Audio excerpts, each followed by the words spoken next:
Hello everybody, greetings from heart care foundation of India and made talks. मैं हूं doctor के अग्रवाल और आप देख रहे हैं एक बुरी खबर।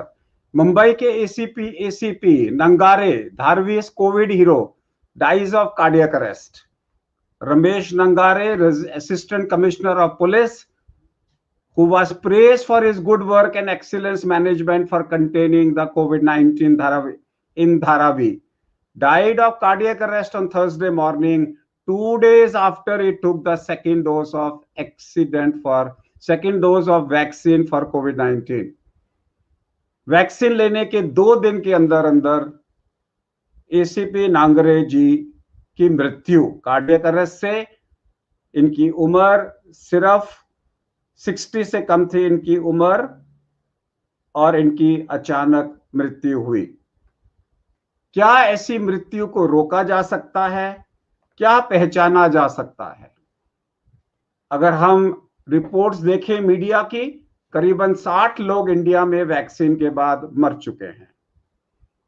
जैसे ही किसी की किसी स्टेट में मृत्यु होती है, पोस्टमार्टम रिपोर्ट आने से पहले ही बोल दिया जाता है कि वैक्सीन से इसका कोई रिलेशन नहीं है। ये बिल्कुल क्लियर है। सबसे पहले न्यूज यही आती है, वैक्सीन से कोई रिलेशनशिप नहीं है, बिना पोस्टमार्टम किए हुए, बिना आगे जांच किए हुए। मेरा कहना, और आज की डेट में जब पूरी दुनिया बात कर रही है कि वैक्सीन के बाद क्लॉट बन सकते हैं, हार्ट अटैक भी एक क्लॉट है और हम इसको पकड़ के बचा सकते हैं। देखिए, हार्ट अटैक किसी को कभी भी हो सकता है, लेकिन वो कैसे होगा? जब क्लॉट बनेगा। क्लॉट कब होगा? जब डिंपल इन ए पिंपल होगा। डिंपल इन ए पिंपल का मतलब है उसका प्लेक, जो आर्टरी के अंदर में प्लेक है, वो एक पिंपल की तरह है जिसमें एक डिंपल है जो फटने वाला है।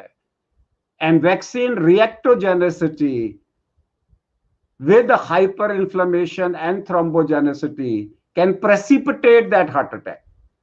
So we normally say in susceptible high risk individuals, reactogenic vaccines can precipitate a heart attack, जैसा कि रोजाना एक केस दिखाई दे रहा है हमारे को। 60 लोग अगर पूरे इंडिया में मृत्यु हुए हैं तो ऑलमोस्ट लाइक जनवरी, फरवरी, अभी मार्च चल रहा है, तो 1 पर डे के हिसाब से डेथ हो रही है।